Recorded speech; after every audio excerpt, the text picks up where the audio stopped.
Shalom Vracha, Ayan, et à tous nos auditeurs, tous nos amis, tous nos visionnaires.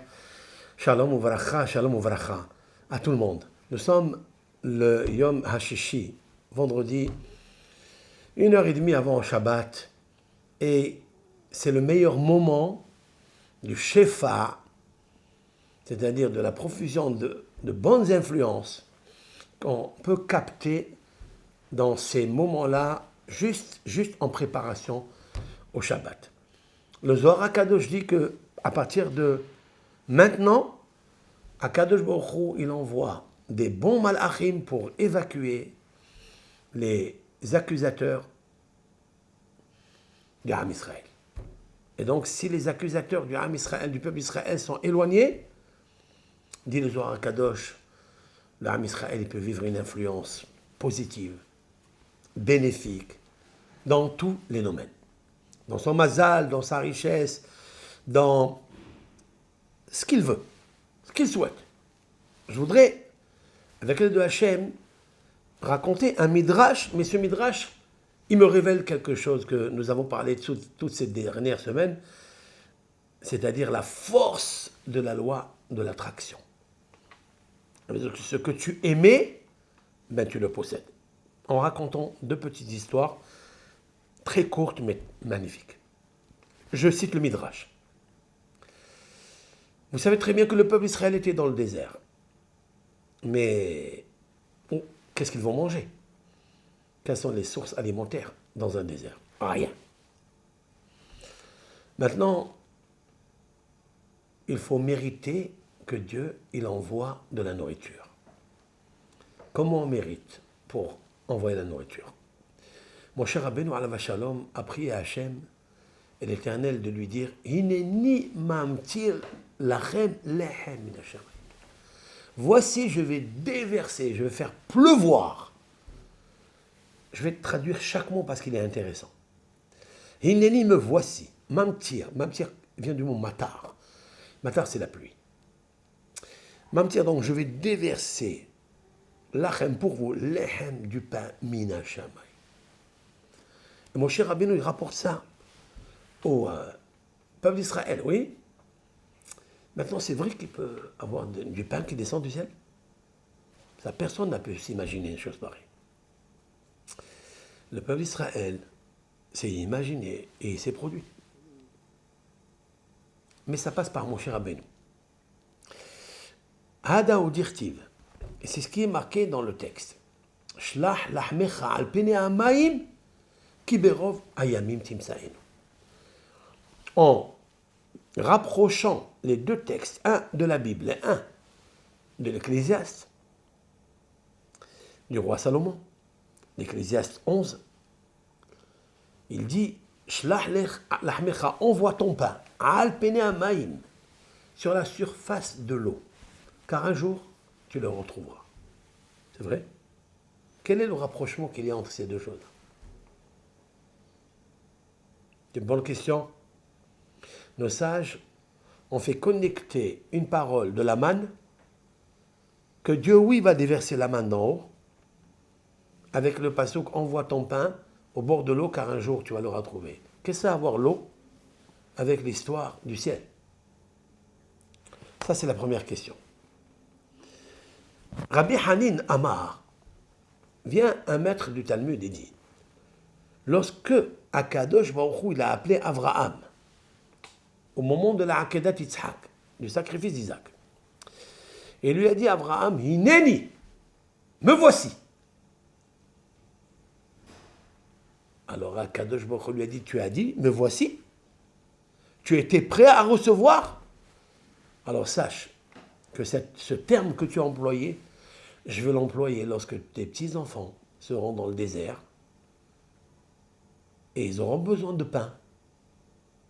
Il n'y a pas de pain qui pousse dans le désert.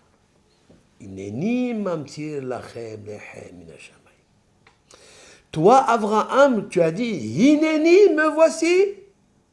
Eh bien, moi aussi, par le miroir universel, je te dis, Hineni, mamtir lachem, voici, je vais pleuvoir, je vais déverser sur vous une pluie de pain. etc. Le Midrash continue, mais j'ai besoin que de ça. De là, je vois quelque chose d'extraordinaire. C'est que ce que Abraham a voulu, Dieu lui a répondu. Ce que Abraham a imaginé, ce que Abraham a compris, qu'est-ce que Dieu, eh bien, cela a fait en sorte que la manne est descendue dans le désert grâce au terme de Hineni, me voici. Autrement dit que quand je veux faire une prière, quand je veux faire une demande à cette loi universelle qui est Dieu, ce grand réservoir, avant de demander la requête, tu dois dire Hineni, me voici. C'est comme si quelqu'un se prend en photo. Oui. Abraham, il a dit, me voici, je suis avec toi, Hachem. Hachem, il a dit, déjà, je suis avec toi. Ça veut dire qu'Akadosh Baruch Hu, il te répond comme toi, tu formules. Donc, Abraham Avinu nous a appris deux choses. Qu'il faut être clair dans ce que tu veux et il faut être ferme dans ce que tu veux. Quand tu crois en ce grand Hachem, le Dieu de l'univers, c'est lui qui te donne tout. Et il n'y a aucune restriction. Quand je dis, Hachem, tu m'as parlé, je suis avec toi, dis-moi ce que tu veux. Il lui dit, prends ton fils et va l'égorger. Je prends mon fils et je vais l'égorger. Dieu lui a dit, tu as dit, Hineni, me voici. Alors moi aussi, je ferai descendre l'impensable. C'est-à-dire du pain, la manne, du monde des émanations. Ça existe, ça? Ça veut dire qu'il n'y a pas de restriction, il n'y a aucune exception du réservoir universel de bonté de Hachem. Seulement, il faut que tu te prépares à l'intérieur de toi. Et Abraham Avinu était prêt à 100%, sans aucun doute, qu'il allait recevoir la manne pour ses enfants. Ainsi pour l'eau, et ainsi pour les colonnes de nuée qui ont accompagné le peuple Israël. Voilà donc, Shlach lachmecha al pene hamayim, ki berov hayamim timsaenu. Maintenant, pourquoi Maïm? Qu'est-ce que là à voir le passouk, le verset de Shlomo Ameler, qui a dit, envoie ton pain au bord de l'eau. Qu'est-ce qu'il a à voir l'eau? Mais c'est très simple. Le miroir. Pene hamayim. Le miroir de l'eau. Pour comprendre qu'est-ce qu'il y a là-haut, il faut comprendre qu'est-ce qu'il y a ici. Et par l'eau universelle, nous pouvons comprendre le miroir de Dieu. C'est ça qui vient de dire Shlomo Ameler dans l'Ecclésiaste. Shlach lachmecha al pene hamayim, quand tu envoies ton pain, quand tu envoies ton bien, c'est-à-dire ce que tu donnes. Il y a un miroir qui s'appelle l'eau. C'est là où tu peux te voir. Comme quelqu'un qui se voit dans le reflet de l'eau. Parce que le visage existe aussi dans l'eau. Voilà donc la connexion. Abraham, en fait, il nous a appris cette loi formidable de l'attraction. C'est-à-dire que j'ai envie, je suis prêt, je n'ai aucun doute que tu me parles, Hachem, demande-moi ce que tu veux. Et là, Kadosh Baruch Hu, il se manifeste comme toi, tu lui as dit. Toi, tu as dit, Hineni. Qu'est-ce que répond cette loi universelle? Hineni. Ça veut dire qu'elle s'occupe de toi, elle a enregistré. À quoi ça ressemble? Quand tu veux envoyer une lettre par SMS dans ton imprimante pour qu'elle affiche et elle manifeste ce que tu écris, ce que tu penses, ce que tu dis. Quand tu fais très attention et tu es clair et précis, et convaincu et affirmatif de ce que tu veux, tu l'obtiens. C'est vrai? Eh bien, il s'écrit là-bas. Si tu fais des fautes d'orthographe aussi, l'imprimante, elle fait des fautes d'orthographe. C'est vrai? C'est la même chose.